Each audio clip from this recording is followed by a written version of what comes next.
Então, seguindo a linha de raciocínio do vídeo anterior, eu queria falar sobre desafios contemporâneos para alguns problemas que são ancestrais para as soluções que vão vir aí para o futuro. Afinal de contas, a gente chega num momento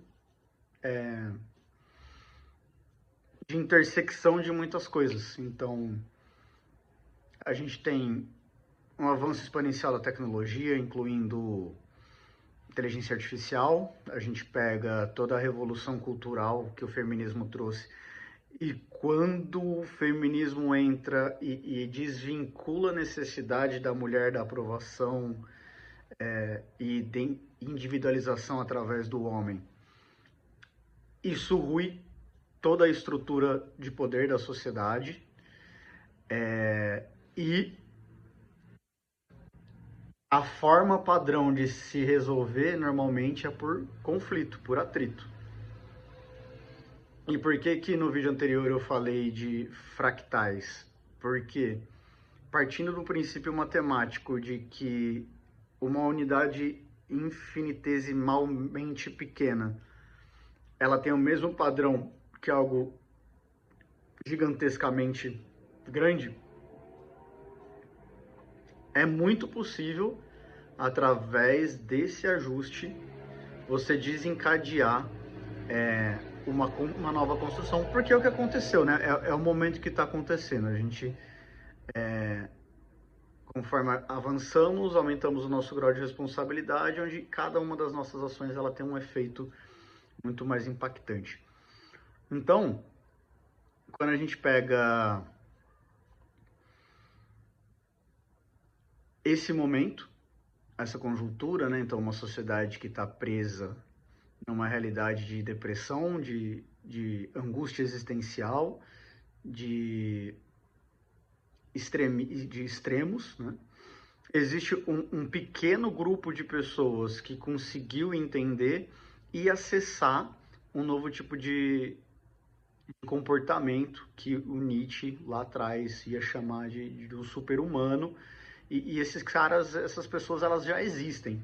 E quem são essas pessoas? São as pessoas que conseguem integrar partes de si que estão fragmentadas. E aí eu volto para o conteúdo do primeiro, na primeira fala que eu trouxe no vídeo anterior, que é porque a consequência das nossas atitudes como indivíduo são bem intencionadas, mas catastróficas como sociedade. É importante a gente entender que não existe separação entre a gente e a realidade que existe lá fora. Então, essa ruptura entre a nossa mente e o nosso corpo, que é um movimento que acontece ali depois da Idade das Trevas, onde o controle da igreja demandou uma necessidade de ruptura do material e do imaterial, e nós desenvolvemos uma forma de pensamento puramente material. Então, o que acontece?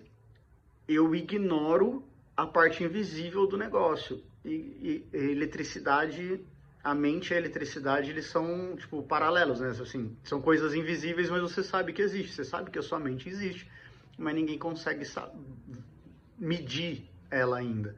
Mesma coisa com a eletricidade. Então, o fato de... Só que a eletricidade a gente mede, né? Óbvio.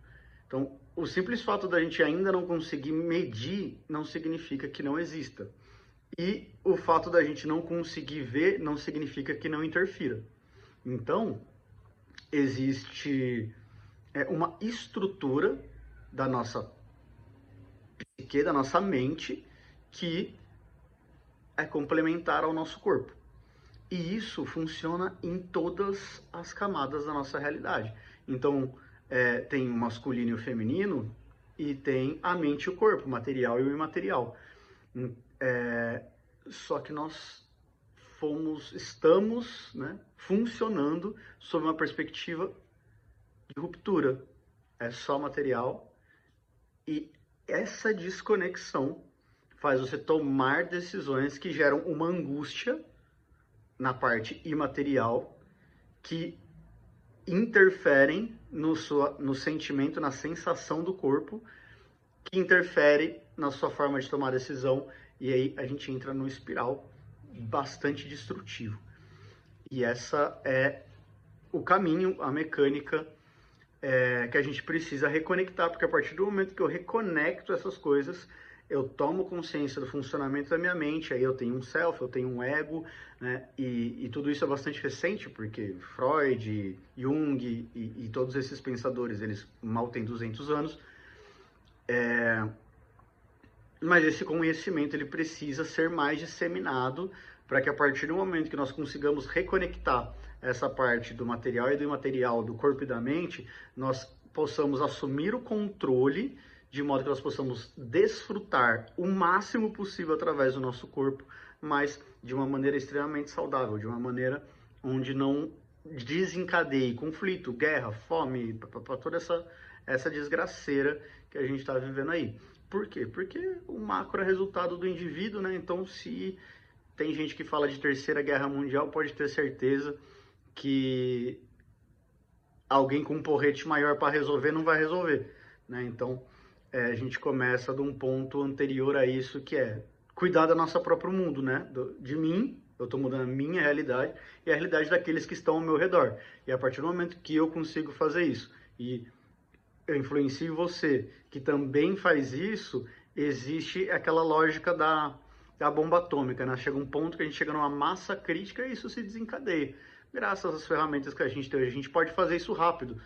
E eu acredito muito que isso vem como uma responsabilidade da galera ali, eu acho que são os millennials, né? A galera que nasceu de 80 a 2000, sobrou para nós. Então é sobre isso que eu vou falar aqui como um hobby. E esse é o dia 2. E bora pra cima. Valeu.